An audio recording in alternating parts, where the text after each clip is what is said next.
Hi, I'm Jenni Carlson here with Brandon Chatmon in Manhattan, Kansas, where Oklahoma State has defeated Kansas State 24-14. We're going to talk about the defense, the offense without Justin Blackmon, and some special teams. But first, our OSU postgame coverage is brought to you by Eskridge Lexus. Stop in and see them today.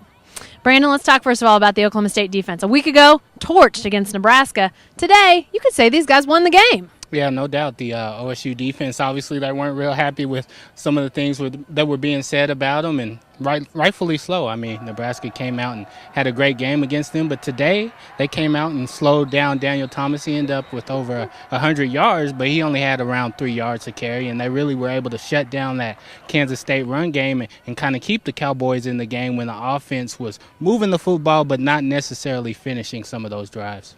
289 yards for the Kansas State offense, but really big in the second half, Brandon, were some interceptions and some turnovers that this Oklahoma State defense got pretty opportunistic when they needed to be. Exactly.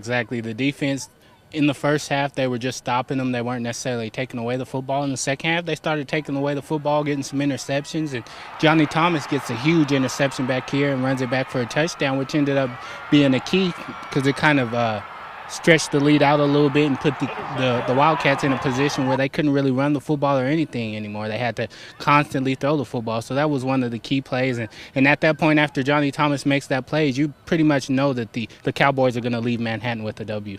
Let's talk about the offense for a second. Without Justin Blackmon, we found out right before the game Tracy Moore, one of the other wide receivers who was involved in the incident that Justin Blackmon was suspended for, was not going to play on offense, only a special teams player today.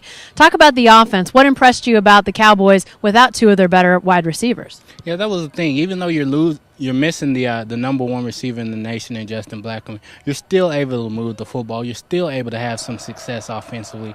Granted, you weren't able to finish the way you would have liked to, but you still moved the ball. You still had around 500 yards total offense, and you still showed a lot of balance as a team, even though you're missing one of your key targets. So that was what was most impressive about this game for the Cowboys offense. When the offense didn't move it, Quinn Sharp punted it, and he was spectacular. MVP was thrown around for the game for this guy. He's getting to be a pretty big weapon for the Cowboys. Oh, yeah, no doubt. We've talked about Quinn Sharp and his kickoffs early on when he just continually get touchback after touchback, but today it was those punts inside the 20-yard line, inside the 10-yard line, just consistently putting K-State in position where they couldn't really run the offensive sets they wanted to run simply because their backs against the wall in their goal line. So Quinn Sharp was definitely a big-time key for this game. All right, thanks, Brandon. Hey, stay with the best coverage team anywhere at newsok.com and every day in the Oklahoman. Remember, our OSU postgame coverage is brought to you by Eskridge Lexus. Stop in and see them today.